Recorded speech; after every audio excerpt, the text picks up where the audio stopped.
press release yang dikeluarkan oleh FPI, Front Persaudaraan Islam. Ya, ini ada 16 pernyataan sikap dari FPI gitu kan, banyak mengandung unsur dugaan kesesatan yang harus dipertanggungjawabkan tentunya kepada umat dan juga kepada pemerintah serta di hadapan hukum. Gubernur Jawa Barat ada inisiatif untuk hal tersebut. Artinya memang sebenarnya keselamatan akidah ini bukan concern FPI semata. Dugaan tersebut harus diusut. Apakah betul ada dosa zina akan hilang dengan setor uang, kemudian ada dugaan pelecehan seksual di situ.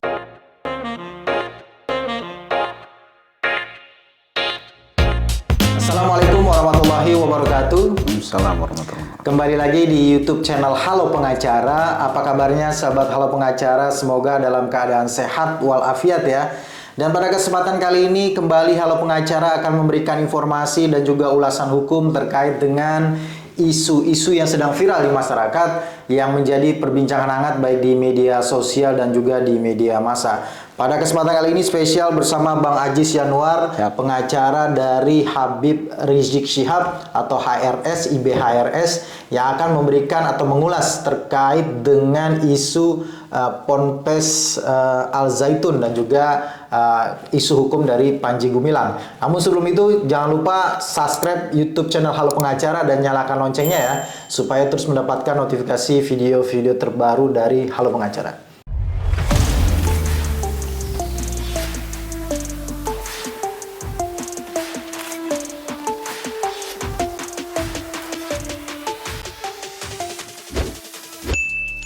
Bang Ajis Yanuar, sehat Bang? Alhamdulillah. Sehat. Habib Rizik sehat? Alhamdulillah. Sehat juga ya. Nah, ini Bang, kita kembali nih akan mengulas isu hukum. Nah, isu hukumnya ini sangat menarik kalau menurut saya, karena ini berkaitan langsung dengan, bukan berkaitan ya, karena ini sudah ada statement atau sudah ada penjelasan yang diberikan oleh Habib Rizik Syihab terkait dengan isu hukum ini, yaitu terkait dengan Ponpes Al Zaitun dan juga Panji Gumilang nih Bang. Yang jadi pertanyaan Bang, saya sempat melihat ada beredar press release yang dikeluarkan oleh FPI, Front Persaudaraan Islam gitu. Apa Bang isinya terkait dengan Panji Gumilang dan Ponpes Al Zaitun ini Bang? Ya, terima kasih dari Halo Pengacara Channel. Dalam hal ini saya mau sampaikan pernyataan sikapnya ya, waktu yang lalu sekitar pada medio Juni, akhir Juni, ya 26 Juni 2023. Oh, sudah 26 Juni yang lalu ya? Ya, kita sudah dari FPI menyatakan sikap, ada 16. Nah, di sini ada 16 serta ada 7 tuntutan. Nah, tuntutan ini mau dibacakan atau serang aja, caranya gimana? Jadi antara lain yang pertama, kita menyatakan sikap meminta pemerintah untuk menangkap Panji Gumilang dan juga membuarkan Al Zaitun. Itu yang pertama justru? Justru itu judulnya. Judulnya, gitu. Kemudian isinya ada banyak, ada 16 ya dugaan-dugaannya. Yang pertama adalah yang mengatakan ya. Ini boleh nggak izin Bang, nanti saya tampilkan di... Ya boleh, nanti boleh, disampaikan aja. Ini ada 16 pernyataan sikap dari FPI gitu kan. Nah, pernyataan-pernyataan ini 16 poin ini jelas dari sisi kami dari Front Persaudaraan Islam dalam hal ini itu banyak mengandung unsur dugaan kesesatan yang harus dipertanggungjawabkan tentunya kepada umat dan juga kepada pemerintah serta di hadapan hukum.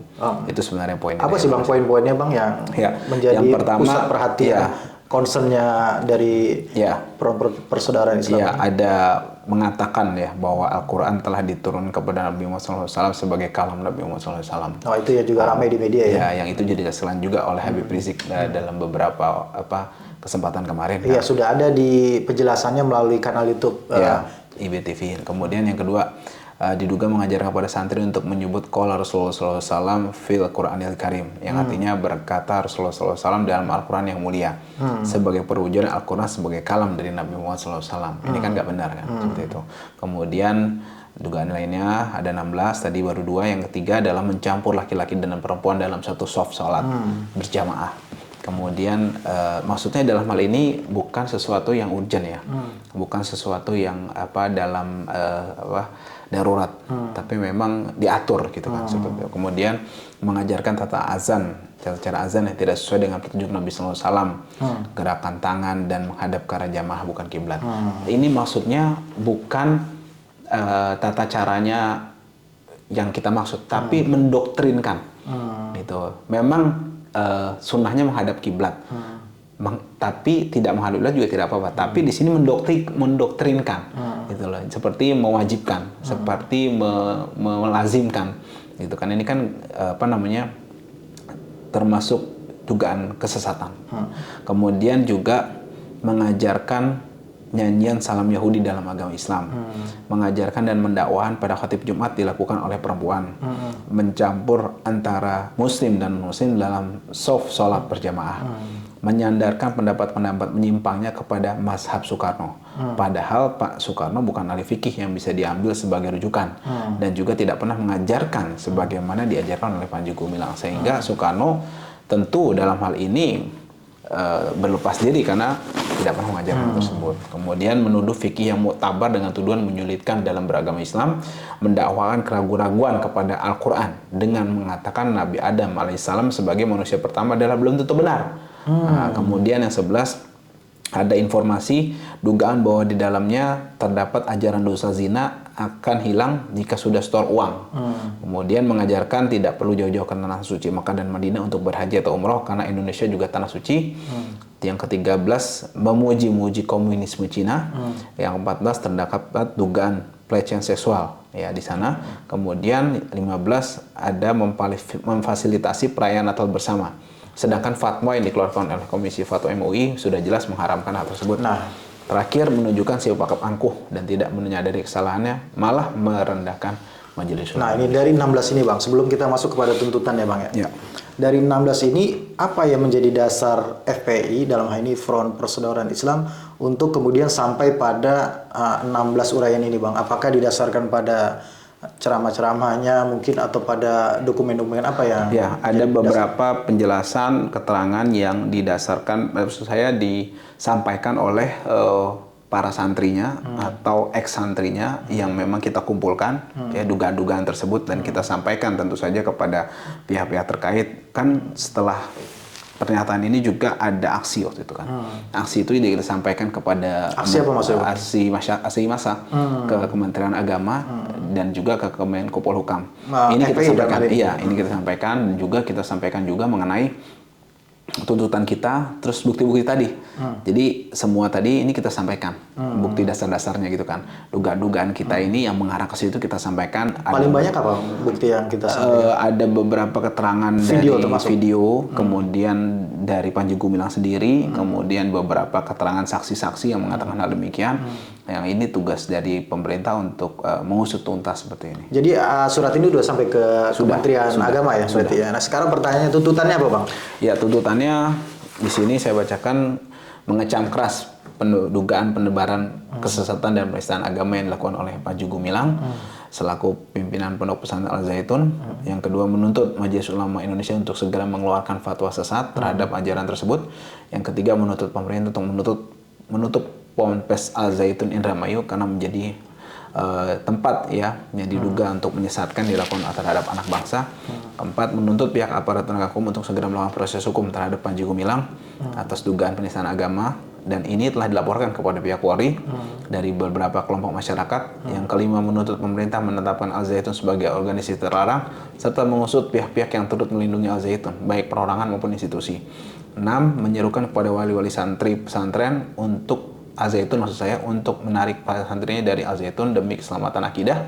Yang ketujuh, merupakan pada umat Islam untuk bersatu padu melawan paham sesat menyesatkan yang akan merusak akidah umat Islam. Oke, Bang, tadi kan di dalam uraian 16 itu kan ada dua, menurut saya sih yang belum, masyarakat belum mengetahui itu. Ada dugaan apa tadi? Ada dugaan ya yang dosa zina akan hilang jika sudah setor uang. Kemudian ada pelecehan seksual dugaan. Nah, istilahnya belum viral gitu di masyarakat, belum menjadi polemik. Ada sebenarnya di beberapa kita juga dapat dari beberapa media gitu kan. Artinya ini harus diusut juga gitu kan, dugaan tersebut ya. Dugaan tersebut harus diusut, apakah betul ada dosa zina akan hilang dengan setor uang, kemudian ada dugaan pelecehan seksual di situ. Karena kalau yang pelecehan seksual itu terkait dengan adanya setoran-setoran uang yang kemudian tidak bisa dibayar, kemudian dibayar oleh jasa untuk memuaskan hasrat tersebut seperti itu. Nah, kan terkait dengan adanya berzina diperbolehkan, dugaan ya, berzina diperbolehkan kemudian dengan membayar 2 juta ini kan pertama kali kan kalau nggak salah diungkapkan oleh salah satu alumninya ya, Iya. Pak Ken ya, kalau nggak salah Pak Ken Setiawan dalam podcastnya dengan Pak Heri Pras yang kemudian itu jadi laporan juga tuh Bang. Jadi beliau ini laporkan balik di Polda Banten terkait dengan pernyataan bahwa dosa zina itu akan bisa ditebus dengan membayar 2 juta. Ini apakah ini gimana bisa ini dimasukkan dalam salah satu poin dari pernyataan? Ya, yang jelas kan biar bertanggung jawab yang menyatakan tadi, kemudian juga yang tertuduh harus mempertanggungjawabkan apakah itu betul atau tidak. Kemudian dari pihak pemerintah juga harus memproses, karena ini kan hanya beberapa saja dari banyak yang kita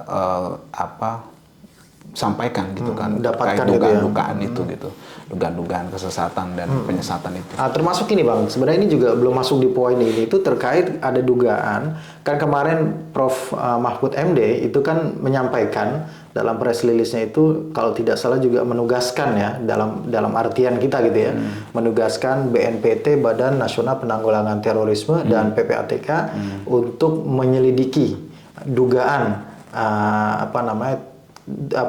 ada tindak pidana khusus dalam hal ini terorisme dan juga pencucian uang di Al Zaitun gitu. Di samping sudah ada proses pidana terhadap pribadi atau personal dari Panji Gumilang ini terkait dengan adanya dugaan penistaan agama gitu Bang. Ini kenapa ini tidak masuk di sini Bang? Apa itu terlewat ataukah memang ini sudah masuk dalam tuntutan tadi yang Abang bacakan? Ya, yang jelas kalau mengenai dugaan terorisme atau pencucian uang itu kan sumbernya ada juga gitu kan. Akan tetapi kita waktu itu tidak memiliki dasar yang kuat gitu kan, keterangan atau dasar yang memang menunjukkan hal tersebut cukup valid untuk dijadikan sebagai dasar tuduhan dugaan adanya tadi tindak pidana terorisme atau adanya dugaan terjadinya tindak pidana pencucian uang. Karena kan itu juga baru diungkapkan ya sama Pak Mahfud dan baru akan mau diselidiki gitu. Ya, karena itu baru bulaan. Iya, kalau yang tadi kita sampaikan ini sebenarnya kan sudah ramai di media kan, baik media massa atau media sosial gitu kan. Jadi sudah ramai, kita hanya memastikan gitu kan, kemudian menyusun dan juga menyerahkan tadi dugaan-dugaan informasi tadi kepada pihak berwajib gitu. Jadi kita menuduhkan